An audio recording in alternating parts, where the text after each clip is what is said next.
Bonjour, bonjour et bienvenue. C'est une joie aujourd'hui encore de pouvoir nous retrouver, nous rassembler et au travers du chant, de pouvoir exprimer notre foi, exprimer notre joie d'appartenir à Dieu, pouvoir chanter Dieu, pouvoir chanter Jésus. C'est avec action de grâce encore ce matin que nous voulons faire monter nos voix vers le trône de la grâce, vers notre Dieu. Et avant de laisser la place à Benjamin qui va nous conduire dans ce temps de chant, puis au pasteur Franck Le Filâtre qui nous apportera le conseil de Dieu, j'aimerais tout simplement faire une courte lecture avec vous. Dans le livre des Psaumes, au chapitre 96, il est écrit « Chantez à l'Éternel, vous tous, habitants de la terre, chantez à l'Éternel, bénissez son nom, annoncez de jour en jour son salut, racontez parmi les nations sa gloire, parmi tous les peuples ses merveilles. Car l'Éternel est grand et très digne de louange, il est redoutable par-dessus tous les dieux, car tous les dieux des peuples sont des idoles et l'Éternel a fait les cieux. La splendeur et la magnificence sont devant sa face, la gloire et la majesté sont dans son sanctuaire, famille des peuples. Rendez à l'Éternel gloire et honneur. Rendez à l'Éternel gloire pour son nom. Amen. Oui, nous voulons encore aujourd'hui que le nom de Dieu, que le nom de Jésus soit glorifié. Et c'est là ce que nous voulons faire sans plus tarder. Que Dieu vous bénisse.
Je loue ton nom éternel. Seigneur, je célèbre ta bonté. Quelle joie tu vis en moi. Quelle joie tu viens pour nous sauver.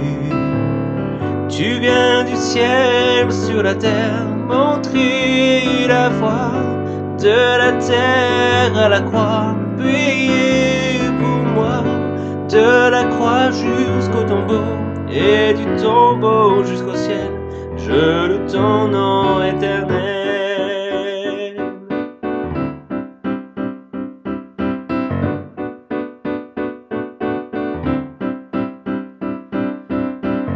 Je loue ton nom éternel. Seigneur, je célèbre ta bonté. Quelle joie tu vis en moi. Quelle joie tu viens pour nous sauver.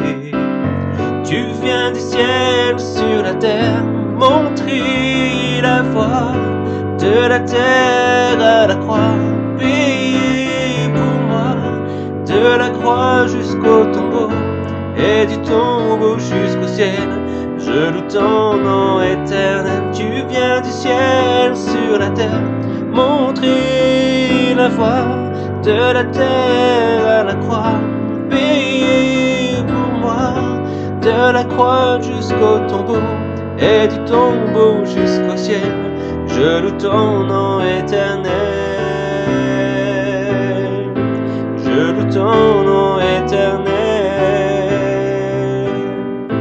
Je loue ton nom éternel.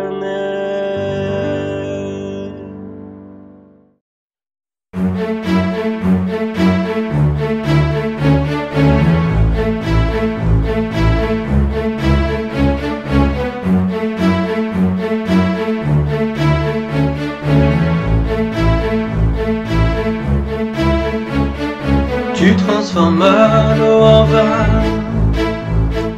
toucha les yeux de ta main, tu n'es comme toi, comme toi.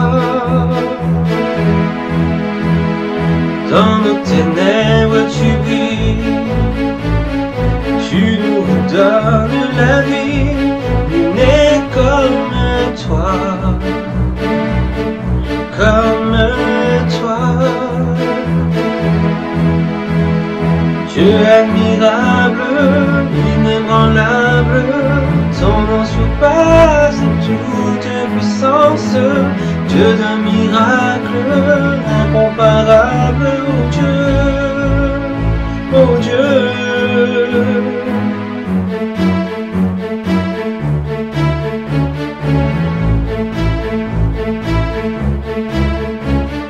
Tu transformas l'eau en vin,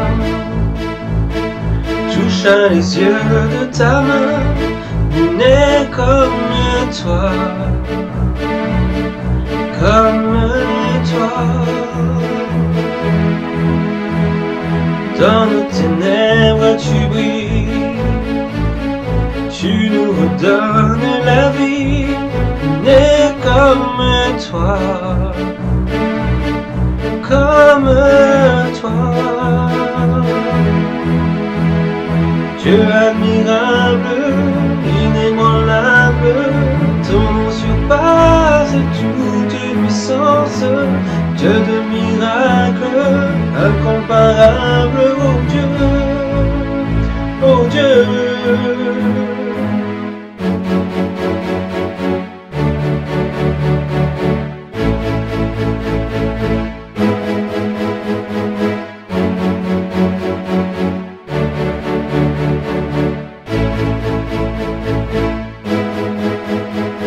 Si notre Dieu est pour nous, qui pourra nous arrêter? Et si Dieu est avec nous, qui sera contre nous? Si notre Dieu est pour nous, qui pourra nous arrêter? Et si Dieu est avec nous, qui sera contre nous?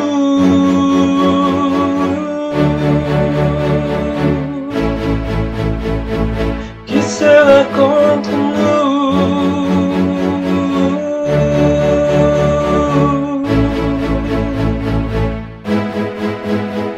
Dieu admirable, inébranlable, ton nom surpasse toute puissance.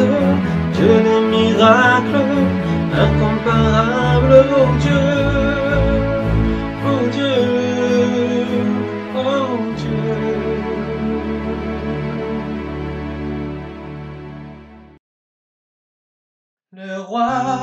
sa splendeur, vêtu de majesté. La terre se réjouit, la terre se réjouit. Il est paré d'éclat, la nuit essaie de fuir au son de sa voix, au son de sa voix. Oh Dieu, tu es grand, nous chantons, oh Dieu, tu es grand, et tous verront, oh Dieu, combien tu es grand.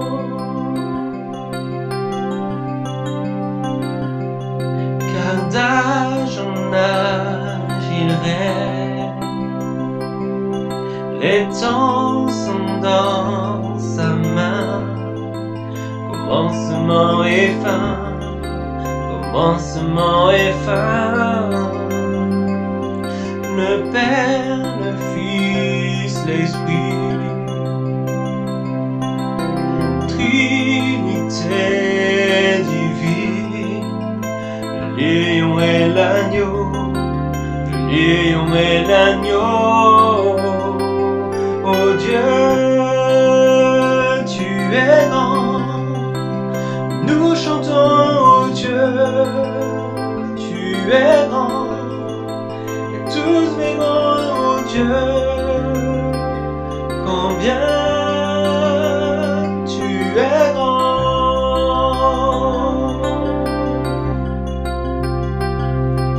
Oh Dieu, tu es grand, nous chantons, oh Dieu, tu es grand, et tous verront, oh Dieu, combien tu es grand.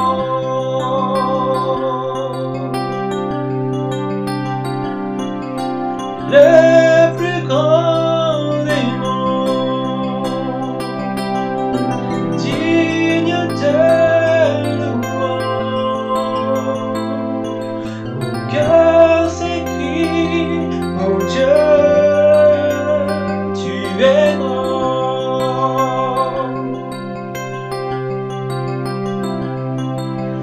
Le plus grand des noms, digne de louange. Mon cœur s'écrie, oh Dieu,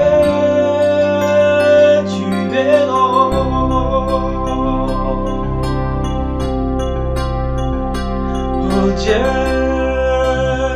tu es grand, nous chantons, oh Dieu, tu es grand, et tous verront, oh Dieu, combien tu es grand.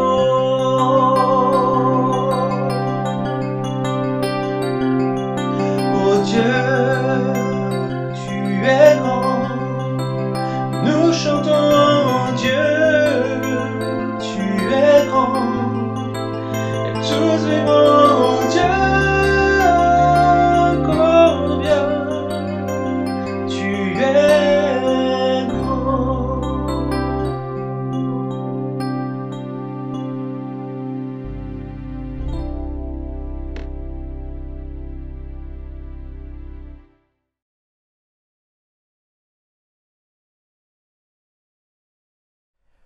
Bonjour à tous, je suis très heureux de vous saluer et de vous retrouver pour partager avec vous la parole du Seigneur. Les semaines sont longues et le désir de nous retrouver pour célébrer ensemble notre Dieu grandit de plus en plus dans nos cœurs. Et que le Seigneur nous garde dans la patience et qu'il garde sa main posée sur nos familles, notamment sur les plus âgés et sur les plus faibles. Mais en tout temps, il demeure notre refuge et notre bouclier. Le message que je partage avec vous aujourd'hui s'intitule « Quand souffle la tempête ». Il porte sur l'une des paraboles les plus connues des évangiles. particulièrement des enfants qui peuvent tous fredonner la chanson du fou qui a bâti sur le sable et du sage qui a bâti sur le roc. C'est la parabole des deux constructeurs. Mais ne nous y trompons pas, ce n'est pas qu'une jolie comptine pour les enfants. Cette parabole vient en conclusion d'un des plus importants sermons de Jésus, celui sur la montagne, où il enseigna ce que sont les principes et les valeurs de son royaume. Faisons la lecture dans l'évangile de Matthieu, chapitre 7, versets 24 à 27. « C'est pourquoi, dit Jésus, quiconque entend ces paroles que je dis et les met en pratique sera semblable à un homme prudent qui a bâti sa maison sur le roc. La pluie est tombée, les torrents sont venus, les vents ont soufflé et se sont jetés contre cette maison. Mais elle n'est point tombée parce qu'elle était fondée sur le roc. Mais quiconque entend ces paroles que je dis et ne les met pas en pratique sera semblable à un homme insensé qui a bâti sa maison sur le sable. La pluie est tombée, les torrents sont venus, les vents ont soufflé et ont battu cette maison, et elle est tombée, et sa ruine a été grande. » Jésus nous parle donc ici de deux hommes qui entreprennent de construire une maison. Et comme dans la parabole des 10 vierges, il y a un fou et il y a un sage. Le fou entreprend de bâtir sa maison sur le sable, le sage sur le roc. Le sable représente la folie des projets et des sentiments humains. Ils sont instables, fragiles et incertains. Le roc représente la parole de Dieu éternelle. Bâtir sur le sable semble faciliter le travail. On ne perd pas de temps à creuser dans le sol, on fait moins d'efforts, on peut plus facilement élever la maison et l'on semble avoir rapidement du succès. À côté de cela, bâtir sur le roc exige beaucoup d'efforts et de temps. Avant même de commencer à bâtir, vous êtes presque exténué par les travaux de fondation. Qui semble avoir fait le bon choix? Dans les circonstances normales, on pourrait dire que le fou n'est pas si fou que cela et que le sage se fatigue beaucoup pour peu. Mais la vie n'est pas faite que de conditions normales et simples. Peut-être l'avions-nous quelque peu oublié. Certes, la vie n'est pas toujours simple et facile. Nous avons tous connu des moments difficiles, individuellement ou familialement parlant. La maladie, le handicap, le chômage, la séparation, les décès. Mais mis à part les attaques terroristes qui nous ont tous marqués ces dernières années, nous n'avions pas connu d'épreuves collectives majeures semblables à celles de cette pandémie du Covid depuis des dizaines d'années. Et voilà que ce virus de taille plus que microscopique est venu frapper notre pays pour en révéler toute sa fragilité. Nous sommes dans une période de tempête. Certains spécialistes l'avaient pressenti et la craignaient. Mais nul parmi les scientifiques ne l'avait ainsi anticipé, et rares parmi les hommes de Dieu sont ceux qui l'avaient annoncé. Nous avons été surpris et pris de court. Et comme Jésus le dit, la pluie est tombée, les torrents du désert sont venus, les vents ont soufflé et se sont jetés contre nos maisons. Imaginez alors les réactions des constructeurs de ces maisons. Peut-être se disaient-ils, ma maison est solide, c'est moi qui l'ai construite. La pluie peut venir, les vents peuvent souffler. J'ai fermé ma maison, elle tiendra bon. Nous attendrons la fin de la tempête et le retour du soleil et du calme. Notons que Jésus ne questionne pas ici la qualité des constructions. Ce qu'il vise avant tout, c'est la qualité du sol sur lequel elles trouvent appui. Le sort de ces maisons ne dépend pas tant de ce qu'elles sont, mais du sol qui les porte. Et que la maison du fou fut imposante ou très simple, elle fut emportée parce qu'elle reposait sur un terrain instable, le sable. Et quand la pluie tomba, elle commença à pénétrer le sable et à le déstabiliser. Quand les torrents du désert dévalèrent les collines, ils provoquèrent une montée des eaux, des débordements, des inondations et creusèrent et ravinèrent le sable. Et quand le vent souffla, la construction était peut-être en elle-même solide, mais il n'y avait plus de sol ferme pour la porter. Elle fut alors emportée et entièrement perdu, Jésus le dit, sa ruine a été grande. Un peu plus loin, le sage avait donc bâti sa maison sur le roc. Elle lui avait demandé beaucoup d'efforts et de ressources, et une part importante de l'argent et du temps qu'il avait à sa disposition a été consacrée aux fondations, c'est-à-dire aux choses invisibles. Lui aussi fut atteint par la tempête. Et Jésus n'a pas dit que sa sagesse lui avait permis d'éviter la tempête. Elle lui permit plutôt de la traverser. Et la pluie tomba aussi fortement sur sa maison que sur celle du fou. Les torrents dévalèrent sur sa propriété. Le vent souffla aussi fort sur sa maison que sur celle du fou. À l'intérieur, il entendait tout autant le bruit terrible de la tempête. Le souffle du vent faisait craquer ses volets et la charpente. Mais il sentait que sa maison était solidement arrimée dans le sol. La pluie, les torrents, le vent ne pouvaient rien contre ce sol rocheux. Ils pouvaient le frapper de toute leur force, il ne bougerait pas. Et il continuerait de porter la maison du sage à travers toute la tempête. Et la maison ne tomba point, parce qu'elle était fondée sur le roc. Nous sommes dans un temps de tempête. Et nos maisons, nos projets de vie, nos familles, nos couples, notre foi sont mises à l'épreuve. Les sages, comme les fous, traversent la tempête. Et ce qui fait la différence, ce ne sont pas les constructions extérieures, ce qui est visible, mais la qualité du terrain sur lequel les fondations ont été posées, c'est-à-dire ce qui est invisible. Les fous ont préféré le visible et ont ignoré les fondations parce qu'elles sont invisibles et qu'elles n'apportent aucune jouissance particulière, immédiate. Les sages ont mis en priorité l'invisible. Ils ont choisi de s'appuyer sur la parole de Dieu et de placer leur foi en Jésus-Christ comme pierre de fondation de leur vie et de leur maison. Et au jour de la tempête, ce n'est pas ce qui est visible qui assure la délivrance, mais c'est ce qui est invisible. Cela me rappelle encore les vierges. Elles étaient toutes semblables et s'étaient toutes endormies dans l'attente de l'arrivée tardive du marié. Et ce qui a fait la différence entre elles était encore une fois ce qui était invisible. Cette réserve d'huile que les sages avaient précautionneusement constituée.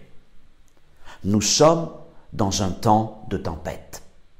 Si nos maisons reposent sur le terrain de la parole de Dieu, n'ayons pas de crainte. Dieu ne fera jamais défaut. Dans 1 Corinthiens, chapitre 3, versets 9 à 15, Paul nous propose une parabole à sa manière. Je propose que nous en faisions la lecture. 1 Corinthiens, chapitre 3, verset 9, il écrit « Car nous sommes ouvriers avec Dieu, et vous êtes le champ de Dieu, l'édifice de Dieu. Selon la grâce de Dieu qui m'a été donnée, j'ai posé le fondement comme un sage architecte, et un autre bâtit dessus. Mais que chacun prenne garde à la manière dont il bâtit dessus. Car personne ne peut poser un autre fondement que celui qui a été posé, savoir Jésus-Christ. Or, si quelqu'un bâtit sur ce fondement avec de l'or, de l'argent, des pierres précieuses, du bois, du foin, du chaume, l'œuvre de chacun sera manifestée. Car le jour la fera connaître, parce qu'elle se révélera dans le feu, et le feu éprouvera ce qu'est l'œuvre de chacun. Si l'œuvre bâtie par quelqu'un sur le fondement subsiste, il recevra une récompense.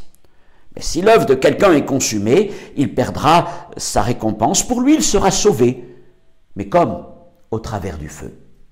Cette parabole ressemble beaucoup à celle des constructeurs. Sauf qu'ici, Paul s'adresse aux sages, à ceux qui ont choisi de bâtir sur le champ de Dieu, c'est-à-dire sa parole, et d'appuyer toute la construction sur une fondation solide, indispensable, irremplaçable, Jésus-Christ. Ces sages, ce sont nous, les enfants de Dieu, disciples de Jésus-Christ. Et notre construction est particulière, elle est spirituelle, c'est un temple, c'est-à-dire un lieu où Dieu habite. Oui, Dieu habite dans ma vie, dans ma maison, dans mes projets. Tout simplement parce que nous avons pris le parti de bâtir sur le rocher des siècles, Jésus-Christ, est la parole de Dieu. Cette parabole de Paul ressemble donc beaucoup à celle des constructeurs. Sauf qu'ici, l'apôtre s'arrête davantage sur la qualité des matériaux de construction. Avec quels matériaux construisons-nous notre maison que nous avons posée sur le surfondement? Il en cite 6 qui se répartissent entre groupes de 3. Il y a d'abord les matériaux nobles, l'or, l'argent, les pierres précieuses. Et puis il y a les matériaux courants, le bois, le foin et le chaume. On se retrouve dès lors avec 2 maisons, 2 constructions chrétiennes, qui toutes les 2 vont traverser une nouvelle crise, l'épreuve du feu. Paul nous dit alors que la maison construite avec les matériaux courants, le bois, le foin, le chaume, fut entièrement ravagée par le feu et qu'il ne resta rien de ce qui avait été construit, seulement les fondations. C'est une mise en garde sérieuse contre une certaine forme de vie chrétienne nonchalante et complaisante. On a choisi le principal, le bon terrain de la parole, le ferme appui de notre foi en Jésus-Christ, pierre angulaire de notre vie, et tout ça, c'est très bien. Mais quand il s'agit de bâtir, on préfère s'en remettre à des choses sans grande valeur spirituelle. Ce sont le bois, le foin, le chaume. Toutes ces choses représentent ce qui est humain, passager, facile et qui est très inflammable. Notez d'ailleurs l'inflammabilité croissante de ces 3 matériaux, bois, foin, chaume. Quand on commence à choisir la facilité, on s'y enfonce de plus en plus. Mais quand vient le jour de l'épreuve du feu, tout s'embrase et tout brûle. Et il ne reste que les fondations.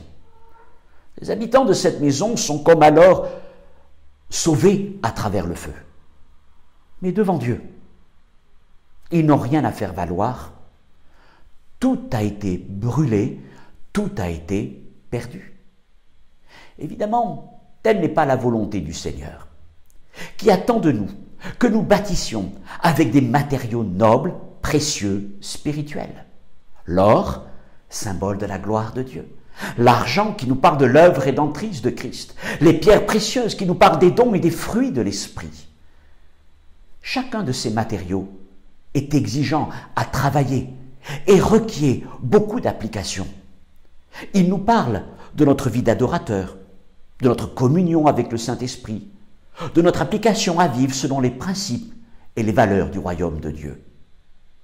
Mais aucune tempête, aucun feu ne pourra détruire une maison semblable à celle-ci. Investissez dans votre relation avec Dieu.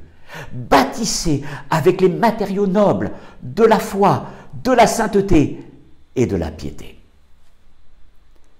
Il y a près de 4 ans, une amie qui est l'épouse d'un jeune pasteur alors en formation à mes côtés, partageait avec moi un rêve qu'elle avait reçu du Seigneur. Elle me dit: je vois une maison fondée sur le roc. Et je vois un temps de forte tempête. La pluie tombe et la mer frappe contre cette maison. Mais surtout, un vent violent se jette contre elle. Et le Seigneur me dit: ce sera un temps de changements politiques, sociaux, religieux. Ce sera aussi un temps d'épreuve, car l'environnement spirituel sera déchaîné. Mais ces tempêtes ne viennent pas toutes de l'ennemi. Le vent violent viendra du Seigneur. Car ce ne seront pas des épreuves à cause du péché. Ce seront des temps de changement violents dans l'environnement de l'Église. Mais heureusement, me dit-elle, la maison était bien fondée sur le roc et elle tenait. Mais ça ne signifie pas qu'il n'y aura pas de dégâts. Des portes et des fenêtres seront arrachées. Le vent s'engouffrera dans la maison et emportera tout ce qui n'est pas solidement enraciné. Il faudra alors procéder au remplacement de tout cela. Il faudra aussi tout repenser et refaire les extérieurs qui auront été détruits. Le témoignage public, les relations avec les autorités, l'évangélisation. Elle rajoutait: nous pouvons éviter des dégâts encore plus importants en remplaçant d'ores et déjà certaines pratiques qui affaiblissent la maison. En revanche, il est hors de question que cette maison demeure fermée. Elle doit être résistante et devenir un lieu d'accueil pour tous les naufragés de ces temps que nous vivons et allons encore vivre. N'ayons pas peur. Au contraire, demandons au Seigneur de venir comme un vent violent afin d'accomplir son œuvre. La parole principale qui reste est « Tout ira bien », car la maison n'est point tombée parce qu'elle était fondée sur le roc. Si votre maison est fondée sur le roc, elle tiendra bon. Si elle est construite avec les bons matériaux, elle résistera et s'élèvera pour être une maison à la gloire de Dieu. Ça ne veut pas dire que dans l'époque que nous traversons, il n'y aura pas de dégâts. Des choses peu solides, secondaires, qui nous embarrassent, risquent fort bien d'être arrachées. Le vent pourrait aussi souffler très fort à l'intérieur de nos maisons. Certains connaîtront des épreuves de santé, matérielles, financières, mais la maison tiendra bon. Quand je parle de maison, je parle de nos foyers, mais je parle aussi des églises.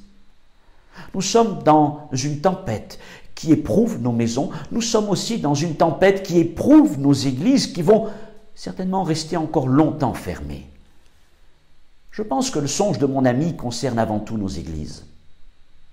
Le Seigneur fait souffler son vent sur nos assemblées pour en arracher tout ce qui n'est pas à sa gloire, tout ce qui est charnel, et aussi tout ce qui est de la tradition, des préceptes et des commandements d'hommes, autrement dit, tout ce qui est religieux. Nos maisons et nos églises sont secouées.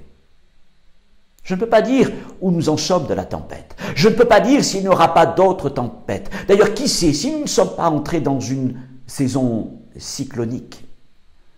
Ce que je pense, c'est que tant que nous retiendrons des choses qui ne sont pas à la gloire de Dieu, tant dans nos maisons que dans nos églises, il fera souffler son vent sur nous.